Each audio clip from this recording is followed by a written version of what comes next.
up, y'all? It's your girl Icy Mona, and I'm back with another review for Joseline'S Cabaret ATL Season 2, Episode 4. So let's get into it.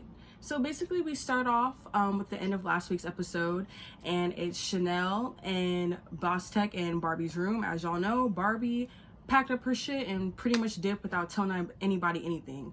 So they're basically in the room trying to figure out what the fuck is going on. Why did Barbie leave? And Chanel's basically like, you know, she's my roommate. She's supposed to tell me this before, you know, ahead of time. Let me know what the fuck's going on. Like, I saw you this morning when I looked to go get my nails done, and then when I come back, you gone. Like, you couldn't give me a heads up or anything. And then Boss Tech in her confessional is basically like, I was hoping Barbie could be stronger than that. I was hoping that she wouldn't let these girls do exactly what they did, run her out. Granted, it was on Barbie, you know, she's the one who caused all the shit, but still. And Chanel in her confessional, she's basically like, I feel like Barbie's doing it for attention because she purposely left her stuff there. It's like, if you was gonna leave, why didn't you leave with your stuff? Why did you have to like cause this whole scene? So I do feel her on that one, because it's like, bitch, you could have just left all in one.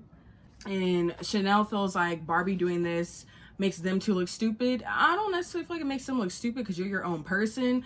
But, I mean, y'all were hella loyal with her in the whole situation with Lucky. So it's kind of like, okay, well, she started this shit. Y'all chose your side. What are you gonna do now? So basically, they decide that they need to tell Joseline what the fuck is going on. So they go into Joseline's room, and Joseline's doing something with some t-shirts that she made. I believe taking some photos of them or something to promote her brand overall. And basically, they walk into the room, and they break the news to her. And Joseline's just like, what the fuck? Jocelyn, her confessional was like, I was over here trying to elevate you, but you still want to hoe out. So if you want to be a hoe, then go ahead and do that. Continue to be a hoe. Sorry if y'all hear my fan. It is hot in my room. So yeah, so she basically is like, you know, I was trying to elevate her. She want to go back to being a hoe, then she can go back to basically sucking dick. Like, and Joseline's hot because remember, Joseline is friends with Barbie. They actually know each other outside of this. So she's very hurt by this. And Joseline's basically asking them, why did she leave? Like, I know y'all be talking to each other. What was her reasoning for leaving? And basically, that's when Boss Tech starts saying that she was scared of a couple girls in the house. One of the girls being Yummy P. And even Joseline's like, Yummy P? Like, how is she scared of Yummy P? So they showed this scene where I guess the girls were goofing off after the first day of rehearsals, after all that shit, I guess, went down. And I guess Yummy P was doing some witchcraft type stuff and saying that she'll rip all the girls apart. Regardless, I don't see that being a reason as to why Barbie left. If Barbie really was scared of her, that was just an excuse, because that literally makes no sense. Like, I don't think anybody is scared of Yummy P, and nobody should be scared of Yummy P, because yeah, she's a little weird, kind of off, but she's not like no threatening ass bitch. So that was weird. So basically, Jocelyn, she's hot, and she was like, I'll break that bitch's neck. Like, you know what we gonna do? She basically was like, you know what, fuck it. Like, her shit's already packed. Cool. I'm gonna get her shit and put it out for her. Like, fuck her. And then Chanel in her confessional is basically like, you know, she made the wrong judgment of Barbie. Because, you know, like I said, that was her girl coming in the house. But now she's admitting that, you know what, maybe she really didn't know her like that. That she thought, how she thought she did. So then the next scene, we hit Jocelyn. I believe she's like downstairs. And she calls Barbie on the phone and is basically threatening her, and it's like, bitch, I will break your fucking neck. I will fucking drag you. Go back to doing what you do best, just sucking dick. Like, she's going off because she's hot. And I feel her in a sense, even though she was doing a lot, but it's like, you know, a lot of girls probably auditioned to be on this show, to have this opportunity. And I let you have this opportunity, come on this show, and you basically dip out. Like, it's kind of a slap in the face. Like, okay, yeah, whatever. So then the next scene, it is Chanel, Boss Tech, Lexi Blow, Lucky in the kitchen. So they're originally in the kitchen, and they're basically telling the girls in there that Barbie dipped. And Lexi Blow made a good point. She was like, I mean, y'all shouldn't feel no type of way, you feel mad or anything, because, and she points out mainly Chanel, like, you was riding her coattail. Basically, you was dick riding her, like, you was her ace boon coon, so that's on you. And then Chanel, her excuse for that, or her defense for that, was, well, when we first like got off on the plane with each other. So I guess initially going into the show and getting onto the bus, they met each other off the plane. That was the first person she saw from the show, first person she met. She was like, all right, I'm gonna fuck with her, I'm gonna ride with her. So then after that, all the girls are saying their little comments. Lucky is saying how that she was disappointed because even though they got into it, she wanted to see Barbie sit on her. She wanted to be like, okay, now bitch, we competing, like, you know. But at the end of the day, Lucky really don't care. Like, she obviously rather have her gone. But Yummy P came in and Miss Natural came in, and basically the girls are pretty much as a whole like, fuck her, she gone, like she couldn't handle the heat, so she had to get the fuck out the kitchen. Like, it is what it is. So then we get the next scene, which gives me like flashbacks from Bad Girls Club.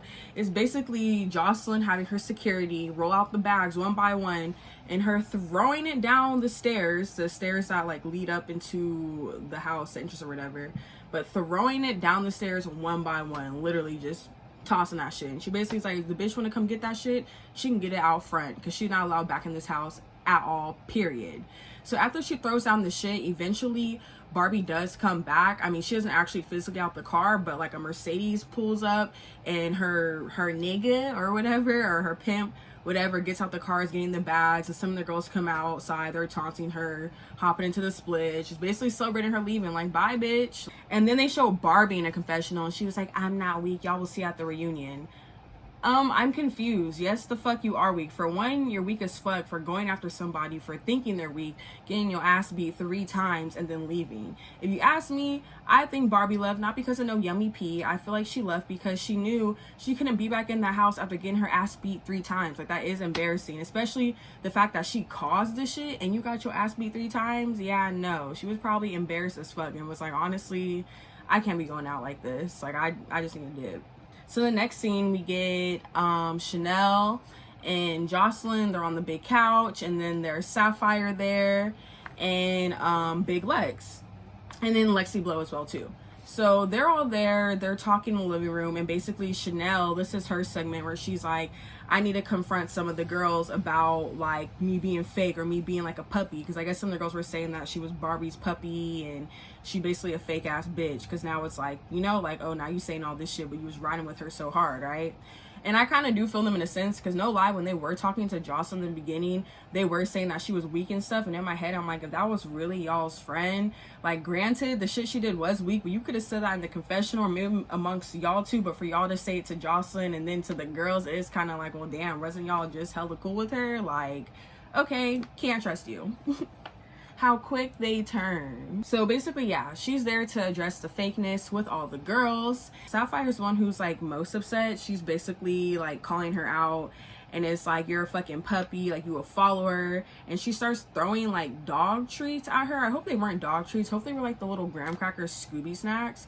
But anyway, she starts throwing them at her, and Jocelyn's like, why are you throwing this at her? Like, you really think she a follower? You think she a puppy? And then she asked Chanel, you feel like you a puppy? She's like, no, I don't. And Chanel basically is like, I'm not a follower. If I was a follower, I would have followed her out this house, and I didn't. And basically Sapphire was like, why the fuck is she here? We don't even know who she is. Like, blah, blah, all this shit. And basically Chanel was like, look, I'm here to dance. I made a bad judgment of Barbie in the beginning. There was shit behind closed doors that I wasn't cool with her doing, but at that time she was my roommate, so I was fucking with her. And that does in some ways make sense. That's the first girl you meet that ends up being your roommate. It's like, okay, let me try to find one person on this house who I think is solid. So then after that, basically Sapphire just gives her a warning, and it's like, pretty much like, if I hear anything from your mouth, like you on some like flake fugazi shit or on some weird shit, I'm gonna tap that ass. Pretty much that's what the threat or warning was.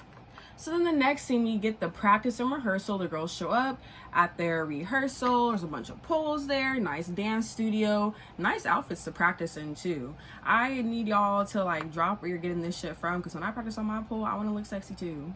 So practice begins, and basically Jocelyn raises the question of, should Boss Tech be able to perform in this rehearsal since you missed the last rehearsal? And she left it upon the girls to vote.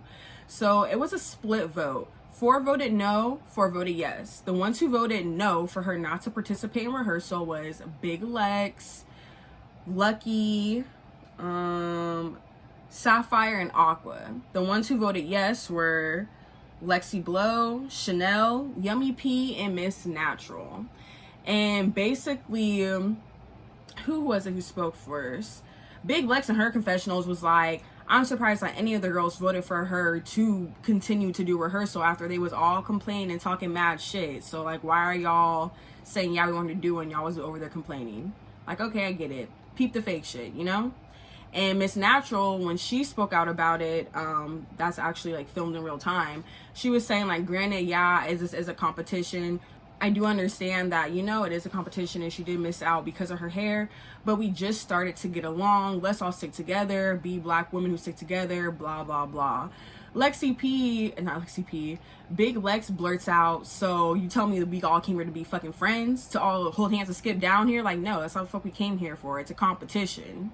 And then Sapphire, she's going off on a tangent. Now I do see what Jocelyn was talking about when she did roast her, I think the first episode, because she do be like, yeah, like, you know, away. But basically she was like, you gotta ride the fucking wave. You can't be here now one day, then want to be here the next day. You gotta blah, blah, blah. Like, she just, Sapphire makes things so deep. Like, it really could be minimal, but she takes it to a whole different level. Like, when she really be preaching. That's a definition of someone who be preaching. She be going the fuck in. So basically, from the girls' feedback, Jocelyn decides to not let her rehearse. She did say she felt both sides. She did feel a sense of, okay, like, all this Barbie shit happened, all this chaos and commotion, but now we cool, we good, we can be one. But at the end of the day, it is a competition, and you wanted to do your hair that day, so you gotta sit out. And Boss Tech, honestly, she took it like a G. She was cool with it. She was like, okay, I understand, I'll sit this one out. So then after that, Jocelyn formally, I mean, she had already announced to the girls that Barbie had left, but she like formally announces that Barbie had left, and allegedly the reason why that she left, and she literally says, oh, she may have left due to what Boss Tech and Chanel told her, that she's scared of Yummy P. So that's when Yummy P, she starts preaching, and it's basically like, I'm not here for the drama. I don't care about no fucking bottom bitch, no captain, none of that shit. I'm on fucking top. I came here to fucking dance. Y'all here for that bullshit. Like, if y'all here to really perform, hit me up. If not, like, go somewhere with it, pretty much. And I felt her on that one, because, like, honestly, that was random as fuck. Like, she's scared of Yummy P. Like, no. So then after that, Jocelyn shows the chair dance routine to the girls, and it was a good routine. It was floor work, splits, sensual, very Jocelyn-esque to it, all that shit. And you could tell the girls are a little bit lost, because no lie, after she like has showed it just once, she wanted them to already do it. So Yummy P steps up and takes the bait and was like, you know what, I'ma try it. So she starts doing it. She probably not even a whole 8 count through. She literally is probably like done a few steps, and Josh was like, stop, you're doing it wrong. Like, nope. So then she calls out Lucky. She's like, all right, Lucky, you the captain, you should know it, you do it. Lucky sits down, tries it, no, stops her too. Like, no, you can't do it. And Jocelyn's becoming more frustrated, because in her confessional, she's like, what the fuck? Y'all can't remember no dance move? How are we supposed to have a cabaret? So then the girls try it as a group. She's like, all right, y'all try it as a group or whatever. So they're trying as a group, and those confessionals, pretty much everybody was like, I'm lost. Like, Big Lex said she was lost. Lexi Blow was like, I don't know what the fuck I'm doing. Like, even Miss Natural, who is an actual dancer, was like, she wanted us to have it like that, and we just didn't have it like that.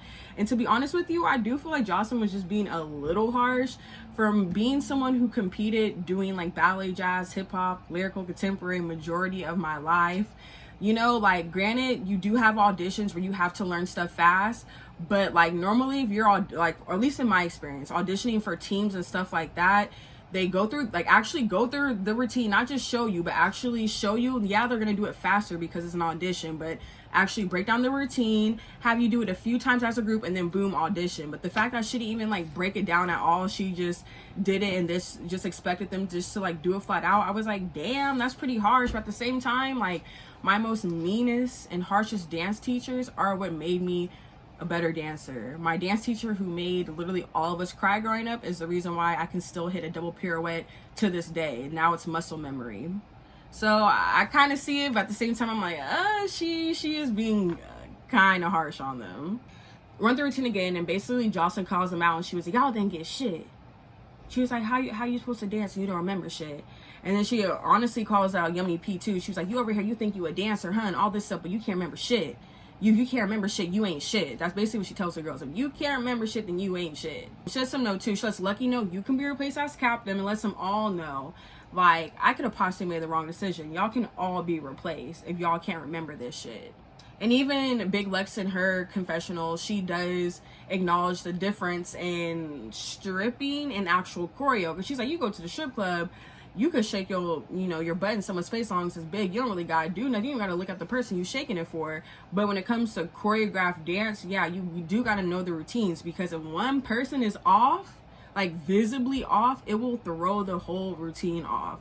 I have been on a dance team where there was like one person who was low-key not hitting that shit, and it literally made us all look like shit. So like, it is a difference. You really gotta have a good memory. You got to be on the same level, like same energy, all that. Another thing too I want to point out too is that I don't know the way Joseline teaches, but there's two main ways to teach, either by the beat of the music or by the counts. So 5, 6, 7, 8, 1, 2, 3, 4. And that also makes a big difference, because if she teaches by the beat but someone's doing it by the count in their head, they could be off, or vice versa, you know what I mean? But basically they run through it again, and this time when they run through it, Aqua like gets up and runs out in the middle of it because her wig fell off. And once they're done like performing it and Aqua's back in the room, Joseline calls her out and she was like, why the fuck did you get up and leave? Where did you go? And Aqua's like, oh, my wig fell off. And Joseline's basically telling her, man, fuck that wig. Like, you got to keep performing. And I will say that is true. That's the number one thing that I learned in dance growing up. Keep on performing. Doesn't matter if you have a dress malfunction, if a braid fell out, like if you got a black eye on stage by accident, you have to keep performing, because the audience really won't know unless you make it known. So Aqua was wrong in that, especially too because it's just rehearsal. Like, it's not even like y'all for real on stage. Like, it's literally rehearsal. Like, no, bitch, keep going. That's when, like, okay, her heart really ain't in it. Like, she really don't care. So then after that, it like blacks out and it says that the Zeus producers or whatever, the production team, because that's where that rehearsal ended, they had told Joseline that when Aqua like ran out, she was being hella rude to like the producers and staff and like, open the fucking door, fuck nigga, and just I guess going like off on them. I don't know, because in the confessionals, Aqua was like, I'm the quietest person here, and they trying to make it seem like I'm doing all this extra ass shit. So I don't know what really happened, but all I know is that shit got addressed, because Joseline basically called the girls together and called out Aqua and was like, so the producer are telling me you were being rude to them and saying blah blah blah. And basically Joseline is like talking about the situation and saying like, you know, people need to be nice to the staff, whatever. And while she's talking, Aqua starts coughing, and I guess Joseline took that as like a sneak diss or something, because she got dead in her face and was just like, who the fuck you coughing at? And I was just like, damn, like, so we can't cough? Like, that, fuck. And Aqua was like, I was choking on water. So who the fuck you coughing at? You coughing at me? And I was like, okay, whoa. I don't know if like, what the fuck is going on, but I like, she got in her face like beyond scared straight. When they be like, you scared, you want to be here, you want to be in prison, like she got in her face like this. I was like, oh fuck, she is not playing with her. Oh, and then this is the thing too, I guess she had told the producer that she wanted to go home. So I was a little bit confused. I thought she meant go home as to go back to the mansion, but I guess she meant go home and actually like go home. So then Joseline was talking about that too after the whole cough situation, was like, and she wants to go home, and the girls are getting all awkward because they're like, what the fuck? Like, especially Boss Tech and Miss Natural, they were like, what the fuck, we stood up for you, we defended you, because y'all all know with the whole double homicide situation. They're like, what the fuck, we stuck up for you, we defended you, and you want to go home? Like, how the fuck that make us look? So they're mad at her. And Sapphire basically on the side, like, fuck it, let her go home. Like, that's just Xing out the girls. It's like, fuck it, let her go home. That's making it easier for them, honestly. Okay, that's 2 girls out, like, cool. We didn't have to actually go through no real eliminations, let her go. So while, like, some of the girls are getting on Aqua, I don't know what got into Big Lex's mind, what went through her head to make her just do this. But basically Big Lex, you know, while Aqua's kind of like getting like not tore by everybody, but you know, she's like, the tension's on her, Big Lex just decides to run up and just literally start taking off on her, like taking the fuck off on her. I was like, damn, like she just ran the fuck up. I guess she was just tired of Aqua just being Aqua. But that was pretty much the end of that episode. We do see on the next episode the aftermath of the fighting. Aqua for real is going home, and then the girls go out to the club and it gets a little nasty. But yeah, that's the review for this episode. If you like this review, make sure to like, comment, and subscribe. Follow me on my socials, and I'll see you next time. Thanks for watching.